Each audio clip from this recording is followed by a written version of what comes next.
देखो बच्चा, टॉपिक का नाम है capacitance of a parallel plate capacitor with a conducting slab. इसका मतलब क्या हुआ कि आपके पास एक पैरेलल प्लेट कैपेसिटर है, आपने इसमें क्या किया, एक कंडक्टिंग स्लैब को इंसर्ट कर दिया बीच में। हम इंजीनियर सब यही करते रहते हैं, ठीक है। हम देखना चाहते हैं कि इसकी कंडक्टिविटी बढ़ेगी या इसकी कंडक्टिविटी घटेगी। देखो, जैसे ही ये कंडक्टिंग प्लेट है तो इसके अंदर नेट इलेक्ट्रिक फील्ड कितना हो जाएगा, 0 हो जाएगा।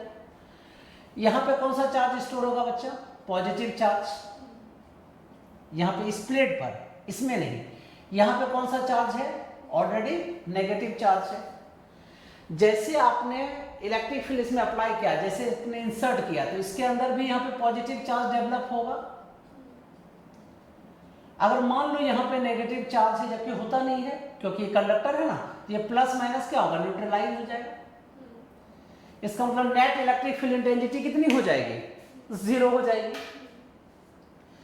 तो अब क्वेश्चन ये है कि इसकी जो कैपेसिटी है वो बढ़ेगी या घटेगी।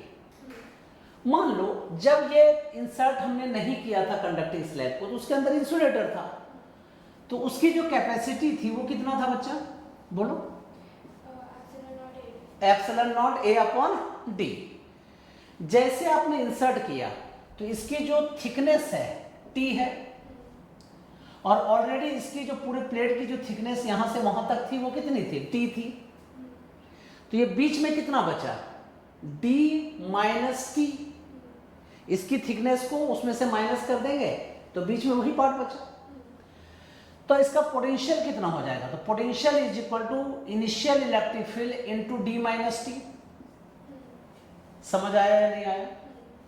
क्योंकि देखिए पूरे थिकनेस जो है डी है बेटा, और इस प्लेट को जो इंसर्ट किया है उसकी थिकनेस टी है, तो obviously d is greater than t.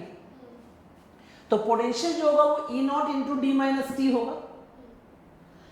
तो E naught is equal to क्या होता है, यहाँ पॉजिटिव चार्ज है या नेगेटिव चार्ज है, तो इलेक्ट्रिक फील्ड इंटेंसिटी का क्या फॉर्मूला बताया था, sigma upon epsilon not into D minus T. Yes और नो? अब सिग्मा इज इक्वल टू क्या फॉर्मूला होता है, Q upon A into epsilon not D minus T. यहां पे प्लस क्यू चार्ज स्टोर हुआ है, यहां पे क्या है, माइनस क्यू चार्ज स्टोर हुआ है, ठीक है। अब ये पोटेंशियल हमने निकाल लिया, हमें C चाहिए था। C इज इक्वल टू क्या होता है बेटा, Q अपॉन V। कैपेसिटेंस का डेफिनेशन ही क्या होता है कि जब हम लोग पोटेंशियल बढ़ाते हैं तो capacity of charge storing is called capacity. Means कितना चार्ज को स्टोर करता है जब हम लोग पोटेंशियल बढ़ाते हैं, या जब हम लोग चार्ज देते हैं तो पोटेंशियल कितना बढ़ता है, उसके कॉन्टेक्स्ट को ही क्या कहते हैं, capacitance. What is the capacitance, the property of capacitor which hold the charge when potential will increase or decrease, जो भी होगा। तो C इज इक्वल टू क्या हो गया, Q अपॉन V। तो Q अपॉन V के जगह में क्या लिखेंगे, Q upon A epsilon not into D minus T. Q and Q cut, epsilon not को ऊपर लेके चले जाते हैं, तो epsilon naught A upon D minus T.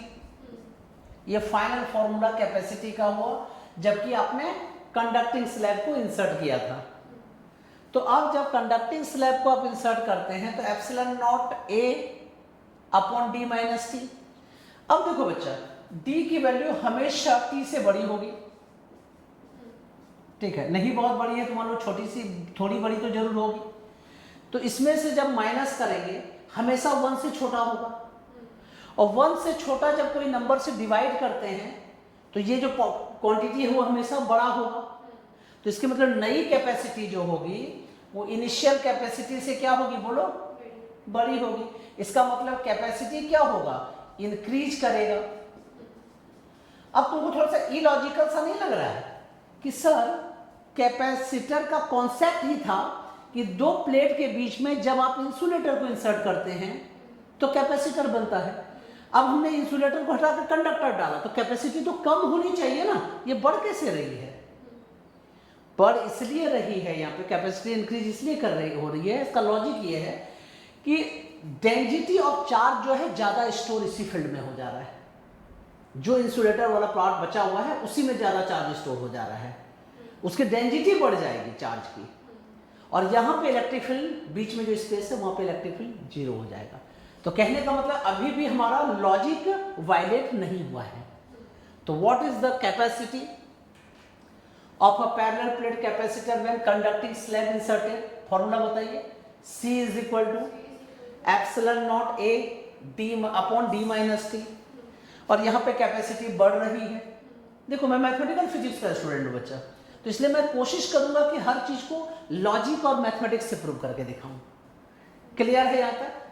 लिख लीजिए आप लोग सारे बच्चे डेरिवेशन।